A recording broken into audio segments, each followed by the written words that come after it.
नमस्कार। सबसे पहले मैं प्रधानमंत्री बोरिस जॉनसन और उनके डेलीगेशन का भारत में हार्दिक स्वागत करता हूं।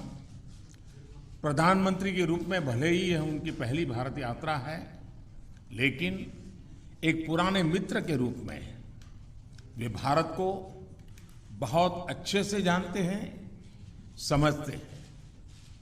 पिछले कई वर्षों से भारत और यूके के संबंधों को मजबूत करने में प्रधानमंत्री जॉनसन की बहुत महत्वपूर्ण भूमिका रही है। इस समय जब भारत अपनी आजादी का अमृत महोत्सव मना रहा है, प्रधानमंत्री बोरिस जॉनसन का यहां आना अपने आप में एक ऐतिहासिक पल है। और कल तो पूरे भारत ने देखा है कि आपने अपनी भारत यात्रा का शुभारंभ साबरमती आश्रम में महात्मा गांधी को श्रद्धा सुमन अर्पित करके किया।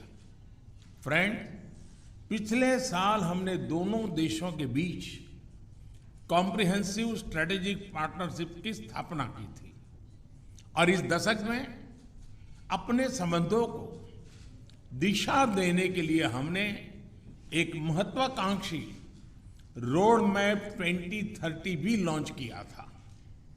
आज की हमारी बातचीत में हमने इस रोड मैप में हुई प्रगति को रिव्यू भी किया और आगामी समय के लिए कुछ लक्ष्य भी तय किए। फ्री ट्रेड एग्रीमेंट के विषय पर दोनों देशों की टीम्स काम कर रही है। बातचीत में अच्छी प्रगति हो रही है और हमने इस साल के अंत तक एफटीए के समापन की दिशा में पूरा प्रयास करने का निर्णय लिया है। पिछले कुछ महीनों में भारत ने यूएई और ऑस्ट्रेलिया के साथ फ्री ट्रेड एग्रीमेंट का समापन किया है। उसी गति, उसी कमिटमेंट के साथ हम यूके के साथ भी एफटीए पर आगे बढ़ना चाहेंगे।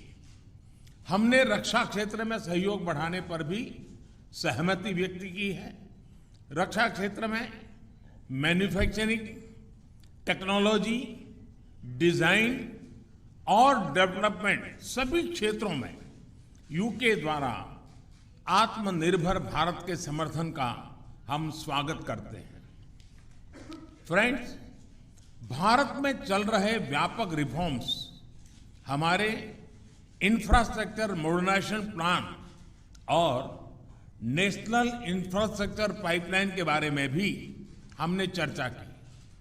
हम यूके की कंपनियों द्वारा भारत में बढ़ते निवेश का स्वागत करते हैं और इसका एक उत्तम उदाहरण हमें कल गुजरात में हालोल में देखने को मिला।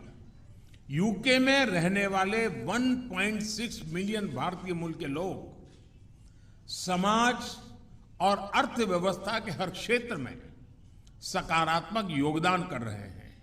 हमें उनकी उपलब्धियों पर गर्व है और इस जीवंत सेतु को हम और मजबूत करना चाहते हैं। इस दिशा में प्रधानमंत्री जॉनसन ने निजी रूप से बहुत योगदान किया है।